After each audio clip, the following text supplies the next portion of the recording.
Students अस्सलाम वालेकुम वरहमतुल्लाहि वबरकातुह। बेटा आज हम आ रहे हैं और एक लेक्चर के साथ that is again on the resolution of vectors. और बेटा लेक्चर नंबर 14 में आपने रेजोल्यूशन ऑफ वेक्टर्स अच्छे से देखा था। उसके बाद हमने लेक्चर नंबर 15 में बेटा उसके रिलेटेड बहुत सारे क्वेश्चंस किए थे। आज भी हम बेटा यहाँ पे और एक क्वेश्चन देखने वाले हैं। This question is also related to the resolution of vectors. ठीक है बेटा, देखो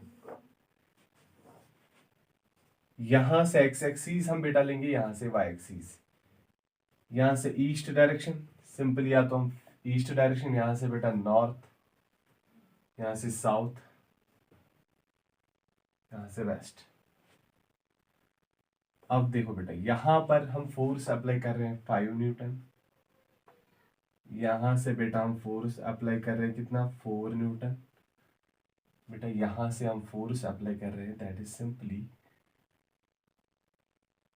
3 न्यूटन। ठीक है, इस बॉडी पे यहां पर कोई बॉडी है जिसपे हम बेटा फोर्स अप्लाई कर रहे हैं अलोंग ईस्ट डायरेक्शन। बेटा फोर्स कितना है दैट इज 4 न्यूटन। आप देख सकते हो यहां पर along this direction that is 5 Newton, along north direction बेटा 3 Newton.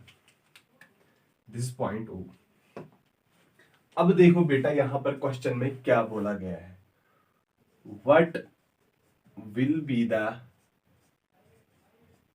Minimum force applied in any direction so that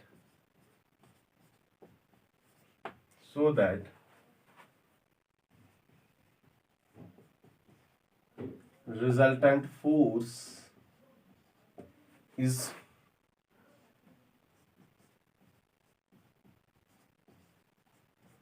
only along east direction।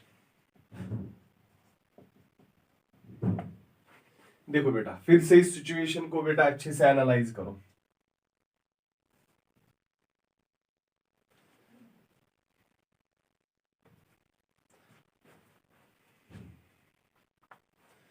यहां से 4 न्यूटन फोर्स, यहां से 5 न्यूटन, यहां से 3 न्यूटन। अब बेटा हमें क्वेश्चन में बोला गया है what will be minimum force, मतलब बेटा कहीं से भी हमें एक मिनिमम फोर्स ऐड करना है सो दैट जो ये सिचुएशन बेटा आपके सामने है हमारा फोर्स होना चाहिए ओनली अलोंग ईस्ट डायरेक्शन। ठीक है बेटा, अब यहां पर हम बेटा देखेंगे पहले इस क्वेश्चन को अच्छे से। यहां पर मुझे आप बोलो बेटा क्वेश्चन बोल रहा है कि मुझे फोर्स चाहिए ओनली अलोंग ईस्ट डायरेक्शन। अब यहां पर देख सकते हो कि 4 न्यूटन तो है ओनली अलोंग ईस्ट डायरेक्शन, इसका कोई मसला नहीं है। ठीक है बेटा, अब 5 न्यूटन है बेटा, और एक चीज बेटा यहां पे एंगल जो दिया है दैट इज 37 डिग्री, ये भी इंपॉर्टेंट था बेटा। देखो अब यहां पर 5 न्यूटन बेटा, 5 न्यूटन के तो बेटा दो कंपोनेंट यहां से निकलेंगे। बोलो यहां से कौन सा कंपोनेंट आएगा बेटा, सारे बोलो 5 कॉस ऑफ 37 डिग्री। और बेटा यहां से कौन सा कंपोनेंट आएगा 5 साइन ऑफ 37 डिग्री, यही है बेटा। अब यहां पर बेटा चेक करो, क्वेश्चन में हमसे बोला गया है कि हमें फोर्स बेटा चाहिए ओनली अलोंग ईस्ट डायरेक्शन, बाकी जितने भी फोर्स है बेटा वो हमें कैंसल मिलने चाहिए। यहाँ पे हमें वो कहीं से हमें एक्स्ट्रा फोर्स बेटा ऐड करना है so that all the forces must cancel, और जो फोर्स यहाँ पर रिजल्टेंट बेटा रहना चाहिए वो सिर्फ ओनली अलोंग ईस्ट डायरेक्शन रहना चाहिए। ठीक है बेटा, अब देखो ना, अब यहां पर 4 न्यूटन तो था बेटा अलोंग ईस्ट डायरेक्शन, वो तो हमने मान लिया। अब इस 5 न्यूटन का बेटा कॉस कंपोनेंट वो भी किस डायरेक्शन में आया, अलोंग ईस्ट डायरेक्शन, वो भी हमने मान लिया। अब लेकिन यहां पर बेटा और दो फोर्सेस है ना प्रेजेंट। अब यहां पर चेक करो, एक तो 3 न्यूटन है, 3 न्यूटन किस डायरेक्शन में बेटा है, नॉर्थ डायरेक्शन। और बेटा 5 साइन ऑफ 37 डिग्री ये भी अलोंग नॉर्थ डायरेक्शन, हम इसको बोल सकते हैं बेटा जे कैप अलोंग वाई बी, उसको आई कैप भी। ठीक है, अब देखो बेटा यहां से 3 न्यूटन, यहां से 5 साइन 37 डिग्री, दैट मीन्स बेटा जो ये फोर्स यहां से अप्लाई हो रहा है, हम इसी के अपोजिट में यहां से फोर्स अप्लाई करेंगे, सो दैट जो यहां से फोर्स है अलोंग नॉर्थ वो बेटा कैंसल हो जाए, और जो रिजल्टेंट फोर्स यहां पे रह जाएगा that is only along east direction. देखो बेटा पहले हम देखेंगे ना अलोंग नॉर्थ कितना है, अच्छे से देखो बेटा कितना है, एक तो है 3 Newton plus 5 sin of 37 degree, 5 sin of 37 degree. अब साइन 37 का वैल्यू देखना है बेटा, सिंपल हम निकालते हैं ट्रायंगल से। अगर हम बेटा ये लेंगे 37 डिग्री, यह है बेटा 3, यह है 4, यह है 5। साइन 37 मुझे बोलो यहां से परपेंडिकुलर डिवाइड बाय हाइपोटेन्यूज, वो आएगा बेटा 3/5, वो आएगा 3 न्यूटन प्लस 5 × 3/5। साइन 37 के बदले मैंने लिखा 37 डिग्री के बदले बेटा मैंने लिखा यहाँ पे 3/5, 5 कैंसल, तो क्या आया 3 + 3 6 न्यूटन। अब देखो बेटा 6 न्यूटन फोर्स हमें मिला कहां से, along north direction. That means हमें यहां पर एक्स्ट्रा फोर्स देना है 6 Newton along south direction. South direction बेटा इसीलिए क्योंकि हमें वो अपोजिट मिलना चाहिए अलोंग दिस कंपोनेंट, जो हमें नॉर्थ की ओर बेटा कंपोनेंट मिला। तो अगर नॉर्थ की ओर कितना फोर्स है बेटा 6 न्यूटन, तो मैं यहां पे लिखूंगा therefore minimum force of 6 Newton, कितना बेटा फोर्स देंगे हम 6 न्यूटन, मस्ट बी एडेड। अब मेन पॉइंट है बेटा यहां पर किस डायरेक्शन में, अलोंग साउथ डायरेक्शन।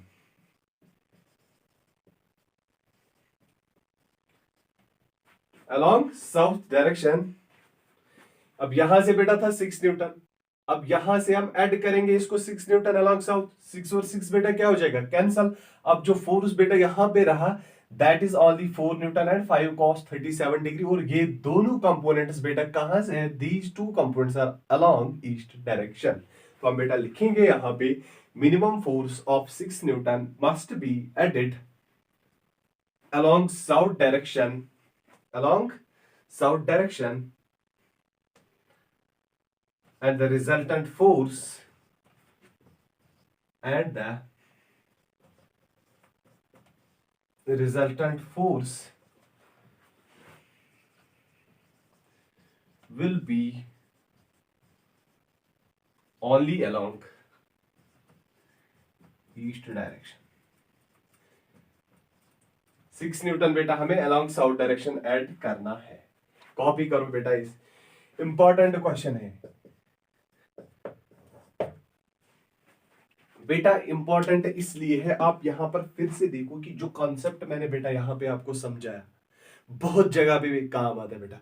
आगे जाके आप इलेक्ट्रोस्टैटिक्स के रिलेटेड न्यूमेरिकल सॉल्व करने वाले हो, ग्रेविटेशन में बेटा आप क्वेश्चन सॉल्व करने वाले बेटा, बहुत काम आएगा ये, इसलिए बेटा इसको कॉपी करो।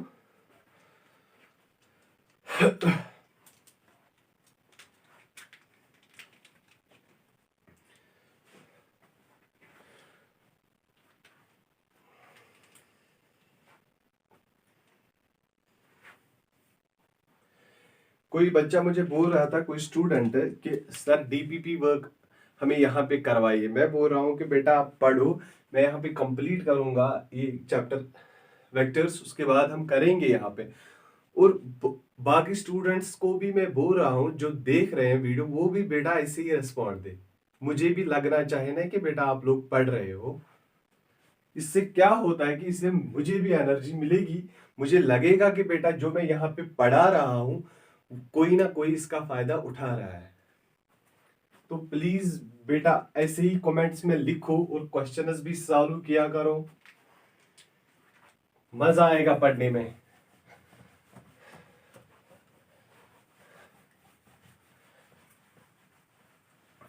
मेरा एक टारगेट है बेटा कि मेरा कोई एक स्टूडेंट होना चाहिए जो फिजिक्स में इन नीट एग्जाम 45 क्वेश्चंस होते हैं बेटा, वहां पे 45 से 45 में बेटा आप 45 टिक करेक्ट टिक करके आए वहां से एग्जाम से। This is my aim. इसलिए बेटा आप पढ़ो। अभी कोई स्टूडेंट ऐसा मिला ही नहीं है, मैं चाहता हूं कि कोई स्टूडेंट ऐसा मिले।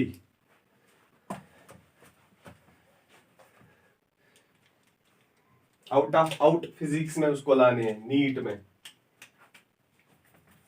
अब देखो बेटा,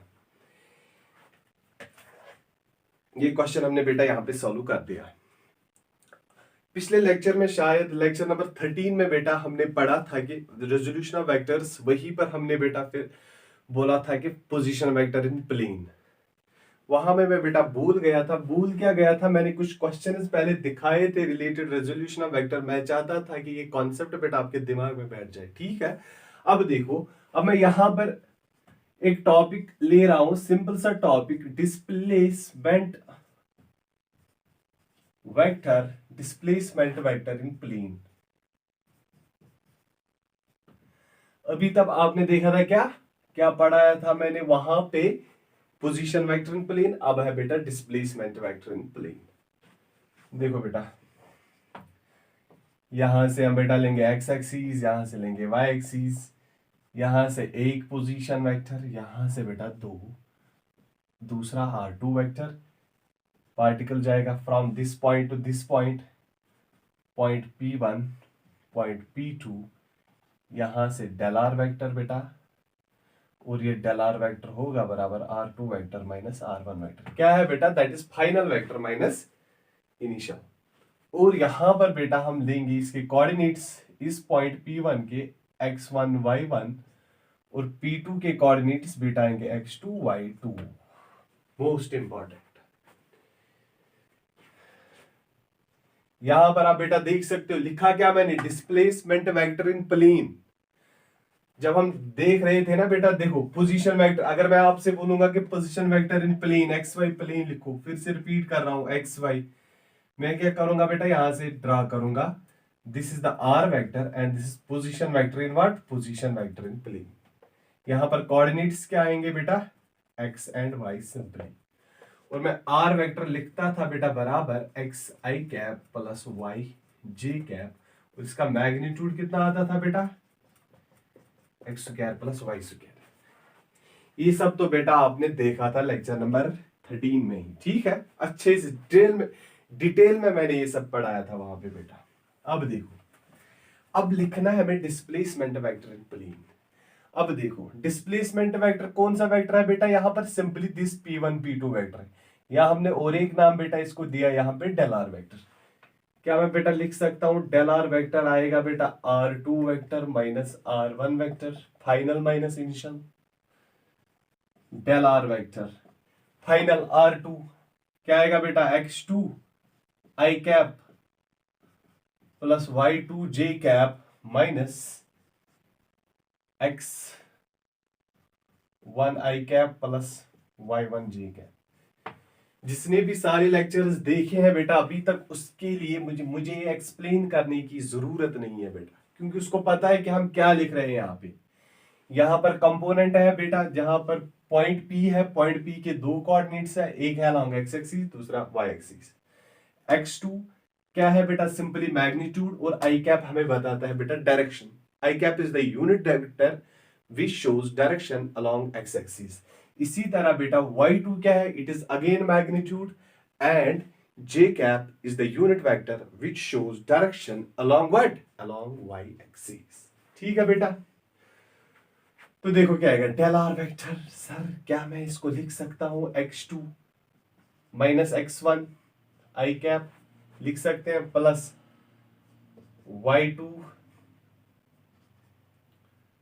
y2 minus y1 j cap. This is the vector बेटा, वेक्टर इन प्लेन।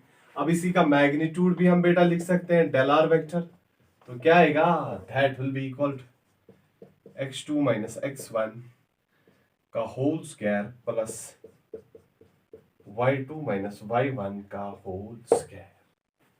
कॉपी करो ये बेटा,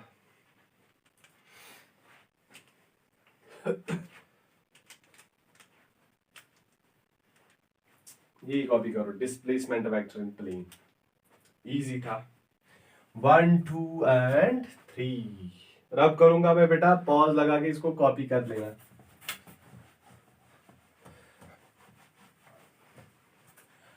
अब मैं क्या बेटा इस पे क्वेश्चन दे दूं, इजी सा क्वेश्चन है, आप कर लो।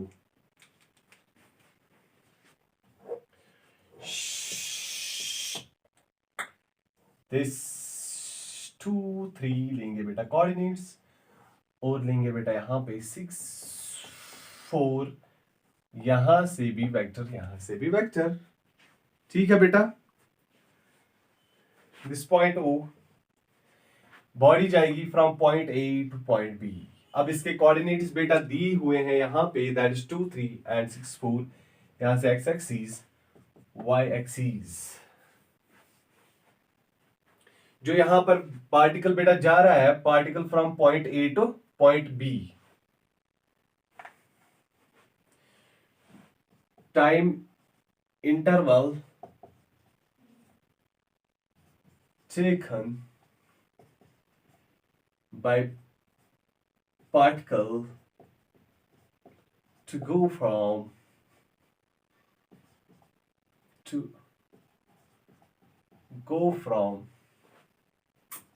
A to B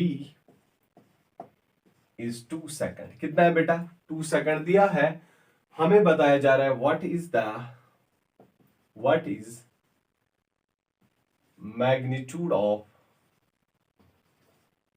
displacement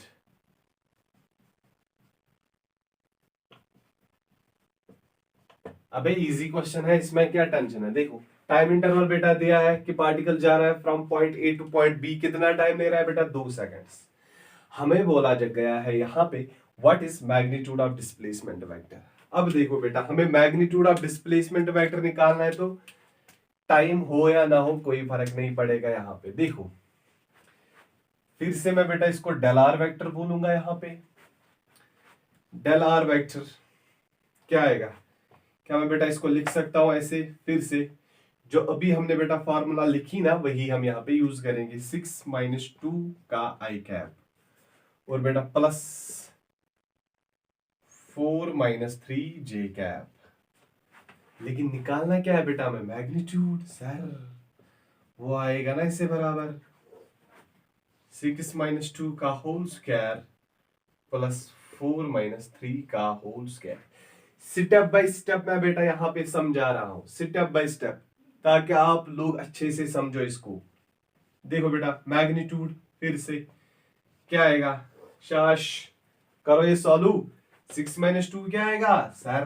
4 square आ गया, plus 4 - 3 1। Magnitude of del R vector बेटा यहाँ पे आएगा सिंपली, वो आएगा 16 + 1, दैट इज इक्वल टू √17। ये है बेटा इसका आंसर। इजी क्वेश्चन था जो हमने यहाँ पे सॉल्व कर दिया। हो गया बेटा ये भी।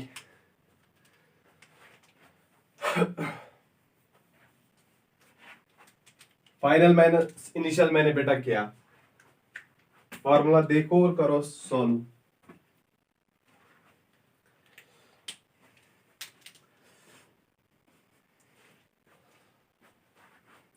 अगर मैं आप बोलूंगा बेटा यहाँ पे पोजीशन वेक्टर इन स्पेस आप लिखो, क्या आप लिख सकते हो पोजीशन वेक्टर इन स्पेस?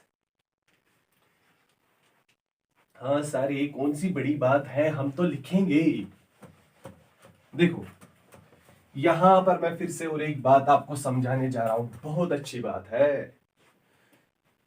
देखो क्या है सर, क्या है? यहां से ही आएगा एक्स एक्सिस, और यहां से आएगी बेटा कौन सी एक्सिस? वाई। अब देखो हम क्या करने वाले हैं। अभी तक बेटा हम लिख रहे थे यहाँ पे पोजीशन वेक्टर की बात कर रहे थे इन प्लेन, डिस्प्लेसमेंट वेक्टर की बात कर रहे थे बेटा इन प्लेन। देखो समझाऊंगा मैं बेटा, यहां पर पॉइंट ओ है। अगर मैं एक वेक्टर को बेटा ले रहा हूं एक्स वाई प्लेन में, तो बेटा मुझे वेक्टर को ऐसे रखना है, इसी प्लेन में मुझे बेटा रखना है, प्लेन के बाहर मैं इस वेक्टर को नहीं ला सकता हूं। दैट मीन्स जब भी बेटा मैं प्लेन की बात करूंगा ना तो मुझे इस वेक्टर को प्लेन में ही रखना है। था ये बेटा एक पोजीशन वेक्टर, फिर मैंने बोला मैं दूसरा पोजीशन वेक्टर लूंगा बेटा, वो भी ऐसे ही आएगा देखो। फिर मैंने बोला डिस्प्लेसमेंट वेक्टर, लेकिन वो डिस्प्लेसमेंट वेक्टर भी था बेटा इन प्लेन, वो भी ऐसे आएगा इन प्लेन। ऐसे बेटा कोई भी नहीं आएगा, आउट ऑफ प्लेन कोई भी नहीं आएगा। अब यहां पर आपसे क्वेश्चन पूछा जाता है कि आप बेटा मुझे लिख के दो कि position vector in space. Pause लगा के बेटा वीडियो को पॉज करो और लिखो पोजीशन वेक्टर इन स्पेस। मुझे पता है हर एक को आना चाहिए बेटा, पोजीशन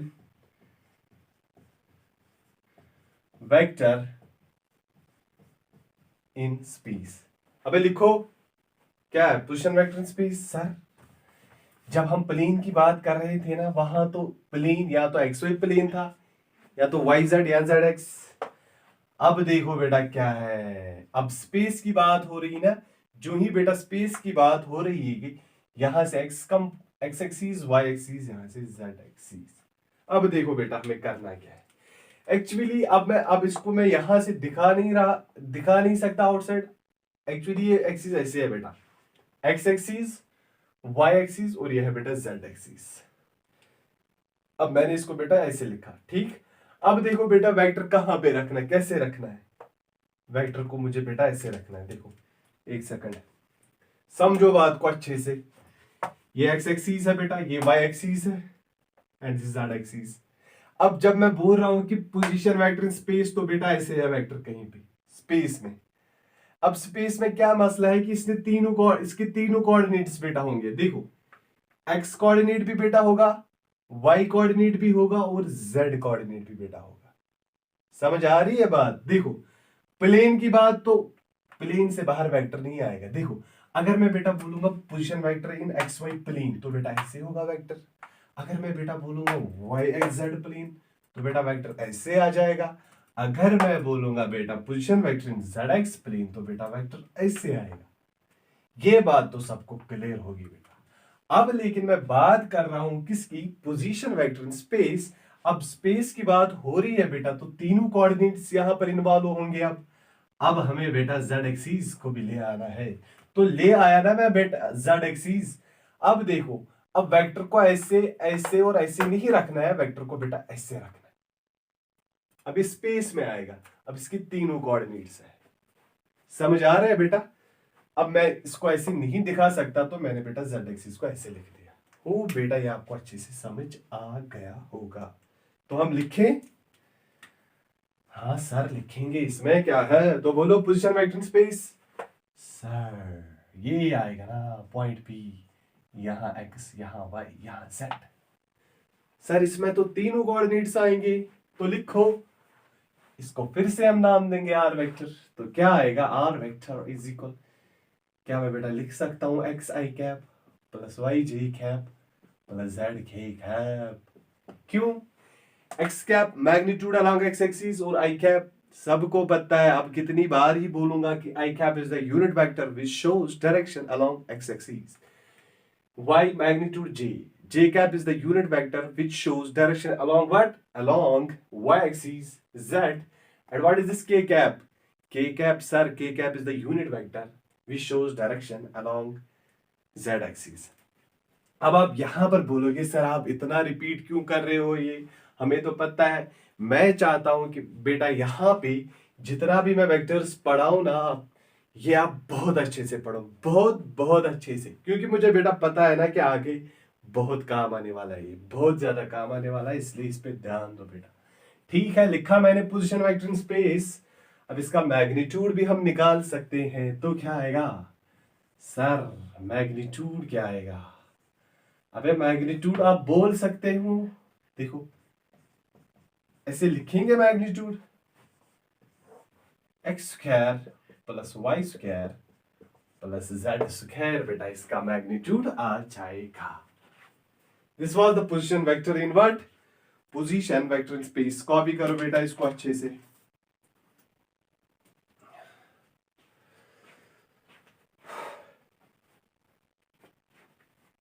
करो मैं रब।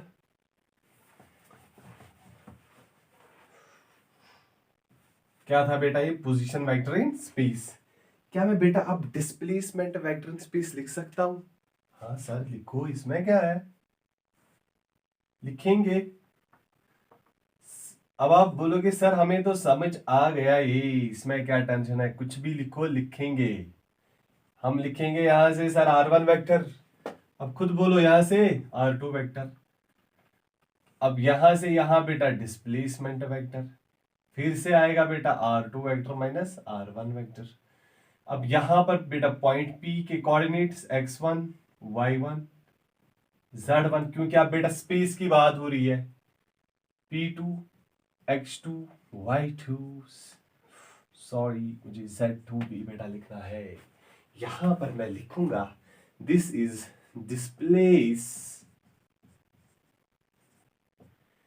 displacement vector in where? In space। क्या ही आएगा बेटा, बोलो जल्दी।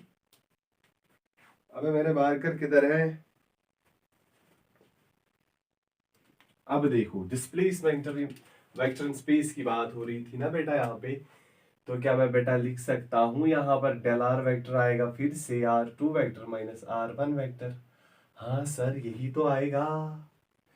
डेल आर वेक्टर में बेटा लिख सकता हूं x2 i cap plus y2 j cap plus z2 k cap. ठीक है बेटा, माइनस क्या आएगा बेटा, शाश माइनस मुझे बोलो, x1 i cap plus y1 j cap plus z1 k cap. तो डेल आर वेक्टर क्या आएगा बेटा, x2 minus x1 i cap plus y2 minus y1 j cap plus z2 minus z1 k cap. Clear बेटा? This is the vector in space, position vector in space. ये बेटा आपको copy करना है, सारा ही कॉपी करना है। अब ये हमें याद रखना है, ठीक है। और क्या लिखेंगे बेटा, अब हम बेटा इसका मैग्नीट्यूड भी लिखेंगे। तो क्या ही आएगा बेटा इसका मैग्नीट्यूड, जल्दी बोलो। सर डेल आर वेक्टर है ना, इसको लिखेंगे हम, इसका मैग्नीट्यूड बेटा आएगा ऐसे ही। देखो x2 माइनस x1 का whole square plus y2 minus y1 का whole square plus z2 minus z1 का होल स्क्वायर। ये है बेटा यहां पे क्या, डिस्प्लेसमेंट वेक्टर इन स्पेस। ये हमने बेटा वेक्टर भी यहां पे लिखा, और इस वेक्टर का बेटा हमने मैग्नीट्यूड भी लिख दिया। ठीक है बेटा, आई थिंक बेटा कि आज के लेक्चर में हम इतना ही करने वाले हैं। नेक्स्ट लेक्चर में हम बेटा क्या लेने वाले हैं, applications of resolution of vector, और बहुत सारे क्वेश्चंस अभी भी हम सॉल्व करने वाले हैं यहाँ पे बेटा। तो बेटा अभी तक पढ़ो, ये सारा जितना भी हमने पढ़ा है इसको रिवाइज करो, पहले से देखो लेक्चर्स को। जो भी बेटा देख रहा है, अगर कोई अभी से चैनल पे नया है बेटा, वो प्लीज बेटा वेक्टर्स पहले से देखो। वेक्टर्स आप जब पहले से देखोगे बेटा अच्छे से समझ आ जाएगा, अच्छे से नहीं बहुत अच्छे से समझ आ जाएगा, क्योंकि हमने बेटा कोई भी एक चीज यहाँ पे नहीं छोड़ी है, बिट बाय बिट मैं यहाँ पर बेटा क्लियर कर रहा हूँ। डेरिवेशंस भी हम बेटा यहाँ पे कर रहे हैं, बेसिक कॉन्सेप्ट जितने भी हैं वो भी हम यहाँ पे ले रहे हैं बेटा, और उसके साथ साथ न्यूमेरिकल्स जो आपके काम आएंगे बेटा नीट में, जेडबलई में, जेडबलई एडवांस्ड में, वो हम बेटा सारे ही यहाँ पे करने वाले हैं, और बहुत सारे क्वेश्चन सॉल्व कर भी दिए हैं बेटा। ठीक है, तो बेटा आज के लेक्चर में इतना ही, थैंक्स।